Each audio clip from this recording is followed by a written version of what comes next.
കത്തോലിക്ക സഭയുടെ പരമാധ്യക്ഷൻ Leo 14 മാർപ്പാപ്പയും Anglican സഭയുടെ ആത്മീയ നേതാവും കാൻറ്റർബറി ആർച്ച് ബിഷപ്പുമായ ഡെയിം സാറാ മുള്ളലിയും വത്തിക്കാനിൽ വെച്ച് കൂടിക്കാഴ്ച നടത്തി. ആംഗ്ലിക്കൻ സഭയുടെ ചരിത്രത്തിലെ ആദ്യ വനിതാ ആർച്ച് ബിഷപ്പായ സാറാ മുള്ളലിയുടെ സ്ഥാനാരോഹണത്തിന് ശേഷമുള്ള ആദ്യ വിദേശ സന്ദർശനമാണിത്. തിങ്കളാഴ്ച വത്തിക്കാനിലെ അപ്പസ്തോലിക് കൊട്ടാരത്തിൽ വെച്ചാണ് കൂടിക്കാഴ്ച നടന്നത്. സഭകൾ തമ്മിലുള്ള ഭിന്നതകൾ പരിഹരിക്കുവാനും ക്രിസ്തീയ ഐക്യം ദൃഢമാക്കുവാനുമുള്ള ശ്രമങ്ങളുടെ ഭാഗമായാണ് ഈ സന്ദർശനം വിലയിരുത്തപ്പെടുന്നത്. സഭകൾക്കിടയിലെ ഭിന്നതകൾ ക്രിസ്തുവിന്റെ സമാധാന സന്ദേശം ലോകത്തിന് കൈമാറുന്നതിന് തടസ്സമാകുന്നത് ഒരു അപമാനമാണെന്ന് മാർപ്പാപ്പ ഓർമ്മിപ്പിച്ചു. വെല്ലുവിളികൾ ഉണ്ടെങ്കിലും സുവിശേഷ പ്രഘോഷണത്തിനായി ഇരുസഭകളും ഒത്തൊരുമിച്ച് പ്രവർത്തിക്കണമെന്ന് അദ്ദേഹം ആഹ്വാനം ചെയ്തു.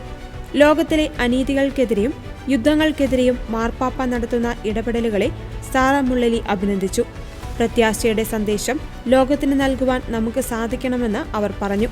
കൂടിക്കാഴ്ചയ്ക്ക് ശേഷം ഇരുവരും അർബൻ 8 ചാപ്പലിൽ വെച്ച് സംയുക്ത പ്രാർത്ഥന നടത്തി. സഭാഐക്യത്തിനായുള്ള പ്രതീകാത്മകമായ നീക്കമായി ഇത് കണക്കാക്കപ്പെടുന്നു. സ്ത്രീ പൗരോഹിത്യം ഉൾപ്പെടെയുള്ള വിഷയങ്ങളിൽ കത്തോലിക്ക ആംഗ്ലിക്കൻ സഭകൾക്കിടയിൽ അഭിപ്രായ വ്യത്യാസങ്ങൾ നിലനിൽക്കുന്നുണ്ടെങ്കിലും സമാധാനം, ദാരിദ്ര്യ നിർമ്മാർജ്ജനം തുടങ്ങിയ സാമൂഹിക വിഷയങ്ങളിൽ ഇരുസഭകളും കൈകോർക്കുമെന്ന് കൂടിക്കാഴ്ച വ്യക്തമാക്കുന്നു. ലിയോ 14 മാർപ്പാപ്പ ആഫ്രിക്കൻ പര്യടനം കഴിഞ്ഞ് മടങ്ങിയെത്തിയ ഉടനെയാണ് ഈ കൂടിക്കാഴ്ച നടന്നതെന്നതും ശ്രദ്ധേയമാണ്.